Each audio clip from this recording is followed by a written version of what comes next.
Assalamualaikum warahmatullahi wabarakatuh. Membincang tentang kemerdekaan dalam rangka hari ulang tahun kemerdekaan memang tidak cukup dengan 1, 2, 3 jam sehari 2 hari. Bahkan kemerdekaan adalah bagian dari kehidupan, dan setiap detik kehidupan kita harus ada kemerdekaan. Dan dengan cerdas, bijak dan arif para pendiri bangsa dan negara ini telah meletakkan Pancasila sebagai dasar membangun negara. Sekaligus saya memahaminya, atau kita coba memahami Pancasila itu sebagai makna kemerdekaan dan bagaimana kita menjaga, mempertahankan, bahkan mengisi kemerdekaan itu dengan benar. Dengan Pancasila, komitmen kepada ketuhanan yang Maha Esa, memahami siapa itu Tuhan yang Maha Esa, apa kehendaknya, kebijaksanaannya, ilmu, informasi dari Tuhan yang Maha Esa merupakan sumber dari segala sumber kita mendapatkan pengetahuan bagaimana kita membangun bangsa dan negara.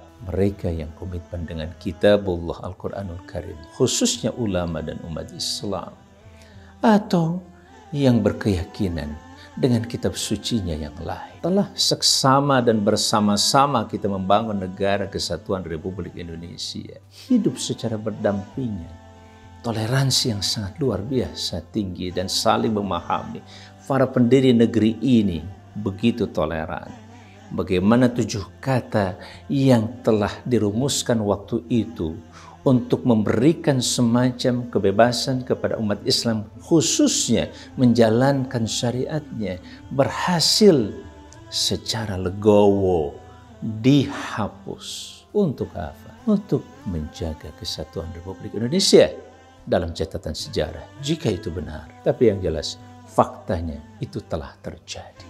Ketuhanan yang Maha Esa itu pun yang mengajarkan makna kemanusiaan, yang mengajarkan kepada kita berikutnya apa itu dan bagaimana persatuan bisa terbentuk, terjaga, dan bisa dimanfaatkan menjadi sebuah kekuatan.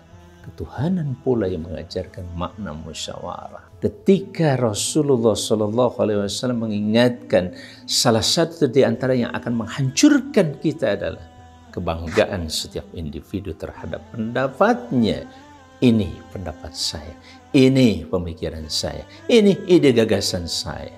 Ketika dimusyawarahkan, itu sudah menjadi gagasan bersama, kesepakatan bersama untuk ditindaklanjuti. Dan yang terakhir adalah ketuhanan yang Maha Esa memberikan makna kepada kita tentang kemerdekaan dalam arti justice atau keadilan.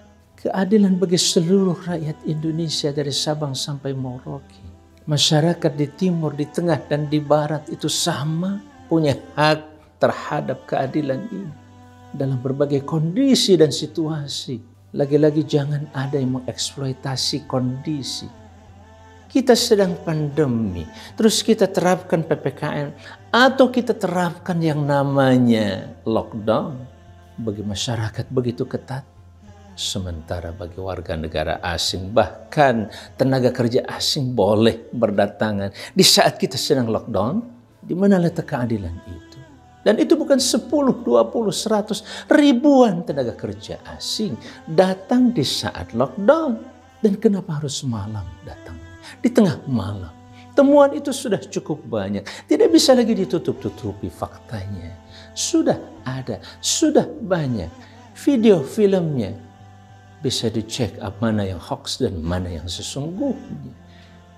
Bahkan pejuang-pejuang yang mencoba berteriak untuk mengingatkan pengambil keputusan dan kebijakan atau politik agar hati-hati dengan semuanya itu. Kadang tidak digubris. Lalu apa yang terjadi? Kesenjangan, ketidakadilan. Hamba-hamba, mari kita isi kemerdekaan itu cukup sebenarnya dengan memaknai dan komitmen terhadap Pancasila. Bahwa kita adalah bangsa yang berketuhanan yang Maha Esa. Bangsa yang benar-benar berperi kemanusiaan dan memahami kemanusiaan berdasarkan landasan ketuhanan berbeda dengan makna kemanusiaan menurut teori dan temuan-temuan kita di lapangan. Sampai pada akhirnya kita akan bisa memahami dari makna kemanusiaan yang sesungguhnya. Dalam terminologi agama, berdasarkan ketuhanan yang Maha Esa tadi, Allah melalui Rasulnya Muhammad SAW telah menyatakan, kullukum min Adam wa Adam min turab. Asal kita seluruhnya dari Adam, dan Adam itu dari tanah. Tidak ada perbedaan di antara kita. Bangsa Arab bukan bangsa Arab. Orang Indonesia, Amerika, tinggi, rendah, putih, hitam, coklat, sama kita berasal dari tanah. Begitulah terminologi dan ajaran agama. Menempatkan kemanusiaan sehingga kita siap bersatu. Karena kita tidak berbeda pada hakikatnya.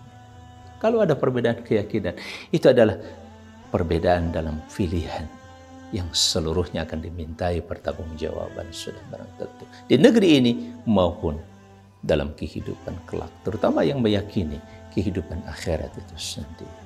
Kita bisa bersatu karena kita mampu bermusyawarah dan mampu pada akhirnya menciptakan keadilan sosial bagi seluruh rakyat Indonesia. Assalamualaikum warahmatullahi wabarakatuh.